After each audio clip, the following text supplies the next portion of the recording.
سمجھتے ہیں کہ اس وقت یہاں جو جلسے ہو رہے ہیں ملاکنڈ ڈویژن میں یا سوات میں، یہ ایسا تو نہیں ہے کہ آپ لوگوں کی جو حکومت ہے آنے والے دنوں کے لیے اس پر اثر انداز ہوں گے؟ جی میں سمجھتا ہوں کہ ان جلسوں کا، ان مظاہروں کا حکومت کو فائدہ ہے، اس لیے کہ عوام کا مطالبہ مضبوط قوت کے ساتھ ان مظاہروں کی شکل میں سامنے آ رہا ہے، اور حکومت کے لیے کسی خطرے کا باعث نہیں بنتے ایسے مظاہرے۔ جہاں تک تعلق ہے دیگر سیاسی پارٹیوں کا، تو میں یہ سمجھتا ہوں کہ ان مظاہروں میں دیگر سیاسی پارٹیاں صرف اپنا حصہ ڈال رہی ہیں اور صرف پوائنٹ سکورنگ کرنے کے لیے، سیاسی پوائنٹ سکورنگ کے لیے، نمبر بنانے کے لیے ان مظاہروں کو استعمال کرتی ہیں، جہاں پر اپنا جھنڈا یا اپنی پارٹی کی بات کرتے ہیں، کیونکہ میرے خیال میں یہ کسی ایک پارٹی کا مظاہرہ نہیں ہے، یہ تمام عوام کا مظاہرہ ہے۔ اس میں ہر پارٹی کے، ہر مکتبہ فکر کے، ہر سیاسی سوچ رکھنے والے جو لوگ ہیں وہ سب موجود ہوتے ہیں، اور اگر کوئی شخص یہ سمجھتا ہے کہ اس کے پاس پارٹی میں اتنی بڑی طاقت ہے، تو میں نہیں سمجھتا کہ عوام کی طاقت تحریک انصاف کے علاوہ کسی اور کے پاس ہے۔ اگر ہوتی تو 2 الیکشن ہوئے ہیں، دونوں الیکشن کے نتائج آپ دیکھ لیں، عوام نے کس کو ووٹ دیا ہے۔ آئندہ بھی انشاءاللہ عوام تحریک انصاف کو ہی ووٹ دے گی۔ جہاں تک یہ تعلق ہے، یہ لوگ کوئی سطح سے اٹھ کے آ جاتا ہے، کوئی جو ہے کرک سے اٹھ کر آ جاتا ہے، کوئی نیشنلسٹ بنا ہوتا ہے، کوئی ٹوپی پہن کر آ جاتا ہے کہ میں پختونوں کا نمائندہ ہوں۔ اگر ان لوگوں میں واقعی نمائندگی کی تڑ ہے تو یہ مرکز میں جن کے ساتھ بیٹھے ہوئے ہیں اور جن کے ساتھ اقتدار کے مزے لے رہے ہیں، تو ادھر جا کر کیوں مطالبہ نہیں کرتے؟ حکومت میں تو یہ بھی شریک ہیں، اور مرکز کی تو زیادہ ذمہ داری بنتی ہے سیکیورٹی کے حوالے سے۔ پہلی بات تو یہ ہے۔ دوسری بات یہ ہے کہ جہاں تک ان نیشنلسٹوں کا، ان لوگوں کا تعلق ہے جو قومیت کی بنیاد پر اس مسئلے کو اٹھا رہے ہیں، میں سمجھتا ہوں کہ وہ غلط کر رہے ہیں، قوم میں درار ڈال رہے ہیں۔ یہ سارے پاکستان کا ایشو ہے، تمام پشتونوں کا ایشو ہے۔ اس صوبے میں رہنے والے، پشتو بولنے والے، ہند کو بولنے والے، پنجابی بولنے والے، کوئی اور زبان بولنے والے، جتنے بھی ہزارہ کی زبان ہے، چترال کی زبان ہے، جتنی بھی زبانیں ہیں، سب کے بولنے والے کا مشترکہ مسئلہ ہے۔ اس لیے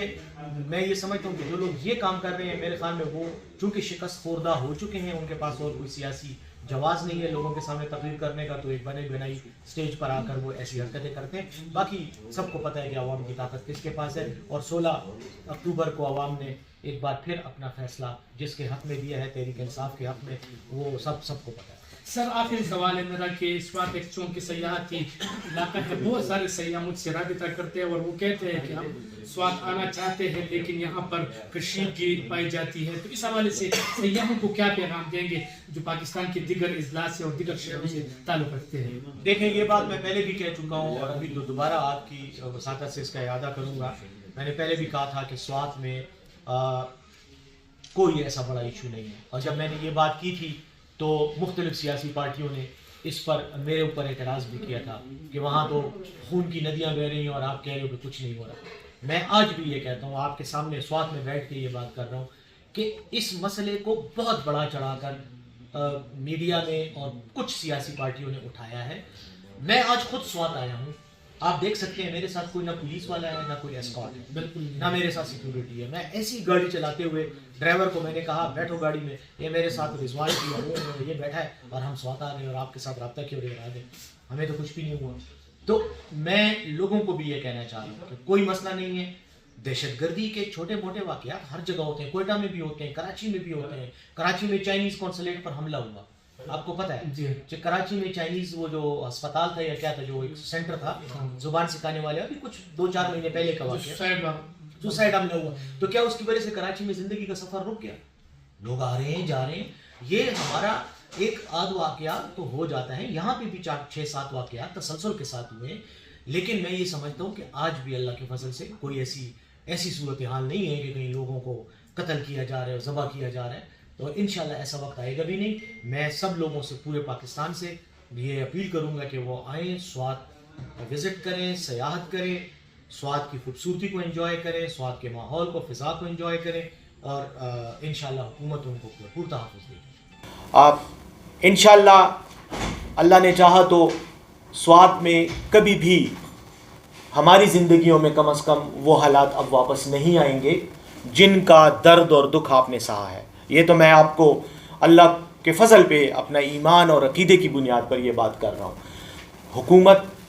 صوبائی حکومت خاص طور پر بالکل ان کی اس حالت اور ان معاملات سے بے خبر نہیں ہے. ہم مکمل طور پر باخبر بھی ہیں، حساسیت بھی رکھتے ہیں، ہمیں مکمل احساس ہے، اور اس احساس کا ثبوت اور وجہ ایک تو یہ ہے کہ وزیر اعلیٰ خیبر پختونخوا محمود خان صاحب آپ ہی کی سرزمین سے تعلق رکھتے ہیں، اور جتنا احساس ان کو ہے میرے خیال میں اس کی وضاحت کرنے کی بھی کسی کو ضرورت نہیں ہے. تو یہ بات میں آپ کو بتا دوں کہ عمران خان صاحب سے لے کر تحریک انصاف کی مرکزی قیادت، صوبائی قیادت محمود خان صاحب کی سرپرستی میں مکمل طور پر آپ کے ساتھ کھڑی ہے، اور انشاءاللہ اس مسئلے میں، اس تکلیف میں آپ بالکل اپنے آپ کو تنہا نہ سمجھیں. پاکستان کی حکومت کو، وہ افغانستان کی، امارات اسلامی افغانستان کی طرف سے تھی، انہوں نے کہا تھا کہ اب امریکہ چلا گیا ہے اس خطے میں، اب مزید جنگ کا جواز نہیں رہا، تو آئیں ہم بیٹھتے ہیں، ہم اپنے معاملات بھی سیٹل کریں گے، اور آپ کے جو معاملات ہیں جو کہ ہماری وجہ سے یا اس جنگ کی وجہ سے آپ کے لیے بنے، ان کا بھی ہم علاج کرتے ہیں. سوات میں بھی اور پورے پاکستان میں سوشل میڈیا میں یہ تاثر پھیلایا گیا، اس طرح کی خبریں آئیں، اس طرح کی ویڈیوز آئیں کہ شاید ٹی ٹی پی کے ساتھ یا طالبان کے ساتھ ہمارا کوئی خفیہ معاہدہ ہو گیا ہے، اور اس معاہدے کے تحت ان کو یہاں لایا جا رہا ہے اور ان کو مختلف علاقے دیے جا رہے ہیں. اس بات کو میں پھر آپ کے سامنے یکسر مسترد کرتا ہوں، اس کی تردید کرتا ہوں. کوئی ایسی بات نہیں ہوئی کہ ان کو بندوق کے ساتھ آنے کی اجازت دی جائے گی، ان کو کہا جائے گا کہ آپ آئیں اور آپ پاکستان میں فلاں علاقے میں، وزیرستان میں یا سوات میں یا ملاکنڈ میں یا دیر یا کسی اور علاقے میں آپ کنٹرول حاصل کریں. قومی سلامتی کمیٹی، قومی اسمبلی کی، ان کو پارلیمنٹ کو ان کو ایک بریفنگ دی گئی. اس بریفنگ کے بعد جو ہے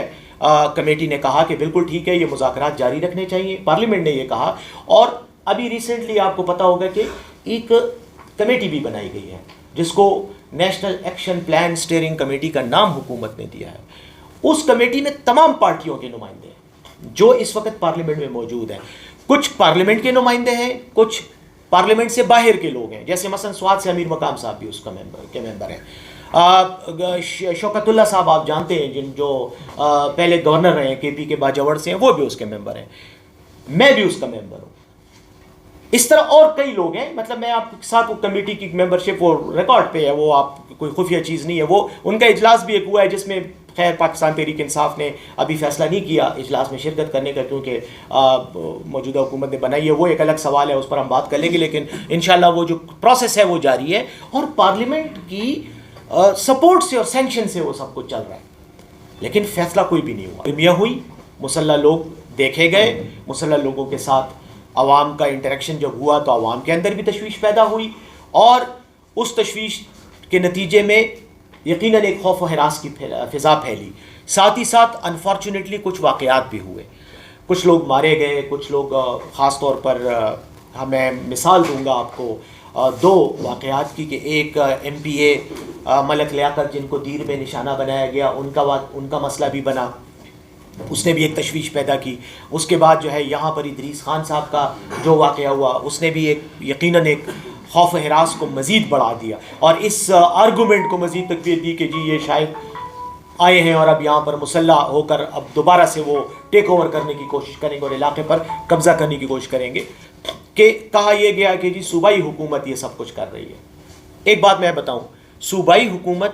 صوبے کا انتظام اور لا اینڈ آرڈر کی ذمہ دار ہے کہ یہاں پر کوئی بدامنی نہ ہو.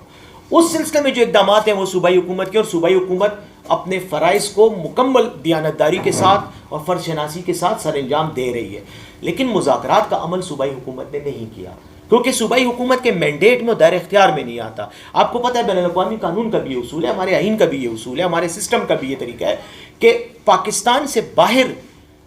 کسی غیر ملکی طاقت کے ساتھ، کسی غیر ملک کے ساتھ، کسی اور غیر ملک کی سرزمین پر بیٹھے ہوئے لوگوں کے ساتھ جب آپ کے مذاکرات ہوتے ہیں یا بات چیت ہوتی ہے تو وہ مرکزی حکومت کی ثوابدید ہے اور مینڈیٹ ہے. صوبائی حکومت کو اس میں کوئی رول نہیں ہے. میں بھی اگر ان مذاکرات میں یا ان معاملات میں شریک رہا ہوں تو میں صوبے کی نمائندگی نہیں کر رہا. میں اس سے پہلے یہاں پر یہ جو میں نے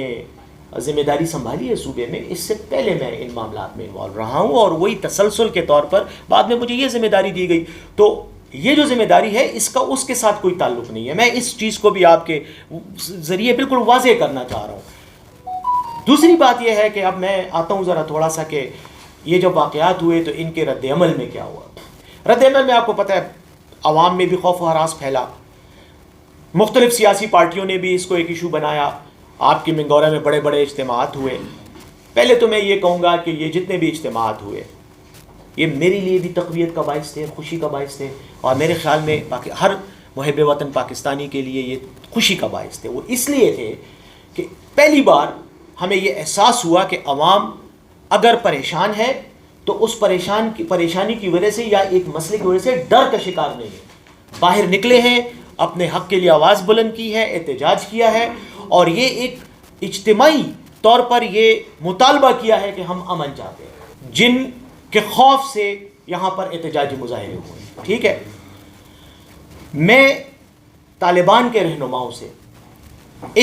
ان کیمروں اور ان مائکس کی وساطت سے اپنی حیثیت میں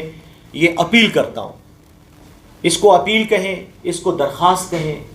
اس کو میری طرف سے ریکویسٹ کہیں، جو بھی نام دیتے ہیں، میں آپ سے اپیل کرتا ہوں کہ وہ لوگ جو آپ کے حکم کے پابند ہیں، سوات میں موجود ہیں، بلکہ پاکستان کے کسی بھی حصے میں موجود ہیں، مسلح ہیں، جن کو آپ تشکیل کہتے ہیں، تشکیل کی شکل میں یہاں آئے ہیں، اور علاقے میں ان کی موجودگی کی وجہ سے خوف اور ہراس ہے، میں آپ سے یہ درخواست کرتا ہوں، پبلکلی درخواست کرتا ہوں کہ آپ ان کو واپس بلوا لیں، آپ ان کو واپس بلوا لیں، ہمیں موقع دیں۔ ہم آپ کے پاس آئے بھی تھے تو ہم امن کی بات کرنے آئے تھے، ہم نے آپ کے ساتھ جب مذاکرات کیے اور ہم ایک دوسرے کے آمنے سامنے بیٹھے تھے تو ہم نے امن کی بات کی تھی،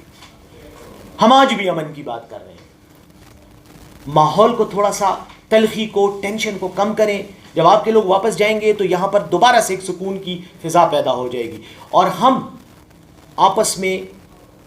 بیٹھ کر اس مسئلے کا دیرپا، مستقل، آئینی اور شرعی حل نکالیں گے۔ تو آپ سے میری یہ ریکویسٹ ہے، یہ آپ سے میں ذاتی طور پر بھی کہہ رہا ہوں، اور آپ یوں سمجھ لیں کہ میں اپنے تمام ساتھیوں کی طرف سے آپ سے یہ کہہ رہا ہوں، آپ بھی مسلمان ہیں، میں بھی مسلمان ہوں، آپ بھی پشتون ہیں، میں بھی پشتون ہوں، آپ سے یہ ریکویسٹ ہے کہ آپ لوگوں کو واپس بھیجیں اور ہمیں موقع دیں کہ ہم امن کے لیے ماحول کو سازگار بنائیں۔ میں پاکستان تحریک انصاف کی اس میں نمائندگی نہیں کر رہا، میں ریاست پاکستان کی نمائندگی کر رہا تھا، اور کر رہا ہوں اس معاملے میں کم از کم، کہ ہم یہ سمجھتے ہیں کہ خیبر پختونخوا کے تحفظ کی جو ذمہ داری وفاقی حکومت کی بنتی ہے، وہ وفاقی حکومت وہ ذمہ داری پوری طرح سے ادا نہیں کر رہی۔ زبانی جمع خرچ ہوتا ہے، اور انتہائی افسوس کی بات ہے کہ وزیر داخلہ اور وزیر اعظم، جن کی براہ راست ذمہ داری ہے کہ وہ پاکستان کے ایک ایک انچ پر جو حفاظت کی ذمہ داری ہے وہ ان کی ہے، وہ البتہ طنز اور مذاق اڑاتے ہیں خیبر پختونخوا کا، وہاں تو یہ ہو رہا ہے، وہاں تو یہ ہو رہا ہے، وہ تو یہ نہیں کر پا رہے، وہ یہ نہیں کر پا رہے، اور یہ نہیں دیکھتے کہ وفاق کی طرف سے انٹیلیجنس معلومات کا ہمارے ساتھ تعاون، انٹیلیجنس کے علاوہ جو ہمارے ساتھ شیئر کرنا، کہ ان کے پاس اگر انٹیلیجنس ہے ہمارے ساتھ شیئر کریں، وہ نہیں کرتے۔ دوسری بات یہ ہے کہ جو ہمیں وسائل چاہیے، ہماری پولیس کو آپ کو پتہ ہے، صوبہ خیبر پختونخوا کی حکومت جتنا ہو سکتی ہے ہم پولیس کو ایکوپ کر رہے ہیں، اسلحہ بھی دے رہے ہیں، یونیفارم بھی دے رہے ہیں، باقی آلات بھی دے رہے ہیں، بھرتیاں بھی کر رہے ہیں، لیکن پھر بھی ہمیں مزید کی ضرورت ہے، کیونکہ دہشت گردی کا فرنٹ لائن صوبہ تو ہم ہے۔ اس لیے میں یہ سمجھتا ہوں کہ وفاق کو چاہیے ہمیں فنڈ بھی کریں۔ میں نے تو پہلے ہی کہا ہے، اس پر تو میں نے پریس کانفرنس بھی کی ہے، تیمور جھگڑا صاحب نے بھی کی ہے، کہ 275 ارب روپے تو ان کی طرف ہمارے فوری واجب الادا ہیں، ان کو چاہیے وہ پیسے ہمیں دیں، ہمیں وہ نہیں دے رہے۔ فاٹا میں لوگوں کو تنخواہیں تک ہم دینے کی پوزیشن میں نہیں ہے، ہمیں مشکلات ہو رہی ہیں، ہم اپنا ڈیولپمنٹل بجٹ کٹ کر کے کرنٹ بجٹ کا ڈیفیسٹ پورا کر رہے ہیں تاکہ لوگوں کو تنخواہ مل سکے۔ اور فاٹا کا جو سابق فاٹا ضم شدہ اضلاع ہے، یہ وہ علاقہ ہے جو سب سے زیادہ دہشت گردی کا نقصان جا ہوا ہے، وہاں تو ہمیں مزید ترقی کی ضرورت ہے۔ اس کروشل ٹائم میں یہ وہاں پر انہوں نے فنڈز ہی روک دیے۔ تو ایک تو یہ بات ہے، ہاں البتہ یہ چالاکیاں ضرور کر رہے ہیں رانا ثناء اللہ صاحب، کہ وہ آئی بی کا ڈائریکٹر چینج کر کے اپنا بندہ ایک اور لگوا دیا، یہاں پہ پرانے والی کی کارکردگی سے مطمئن نہیں تھے، ایک نیا بھیجا ہے جو ہماری جاسوسی کرے گا اور پھر ان کو رپورٹیں کرے گا۔ نیب کا ڈی جی یہاں پر نیا لگا دیا ہے جو اب پرانی فائلوں سے گرد کرے گا اور نیب کے کیسز نکالے گا، اور خیبر پختونخوا کی حکومت کے خلاف اب ایک کیمپین یہ بھی شروع ہو جائے گی کہ جی فلاں نے یہ کیا اور فلاں نے یہ کیا۔ اپنے کیسز سارے فارغ کر دیے، اپنے آپ کو این آر او دے کر آب زمزم سے نہا دھو کر پاک صاف ہو گئے ہیں۔ ہم ہمارے لیے یہ سب کچھ ہو رہا ہے، لیکن جہاں ہمارے عوام کو ضرورت ہے وسائل کی، امداد کی، انٹیلیجنس شیئرنگ کی، اور اس کے علاوہ جو ہمیں مین پاور چاہیے، اس سلسلے میں ہم سے پولیس مانگی جاتی ہے تاکہ پاکستان تحریک انصاف کے کارکنوں کو مارنے کے لیے، پیٹنے کے لیے، ان پر تشدد کرنے کے لیے خیبر پختونخوا کی پولیس آئے. یہ تو ہم سے مانگا جاتا ہے، لیکن ہمیں جو دہشت گردی کی جنگ میں اور ان حالات کو کنٹرول کرنے کے جو وسائل چاہیے وہ ہمیں نہیں دے رہے. تو وفاق سے ہمیں یہ شکوہ بھی ہے، یہ گلہ بھی ہے، اور ہمارا مطالبہ ہے کہ ہمارے یہ وسائل ہمیں دستیاب کیے جائیں تاکہ ہم بہتر طریقے سے اس مسئلے کا حل نکالیں.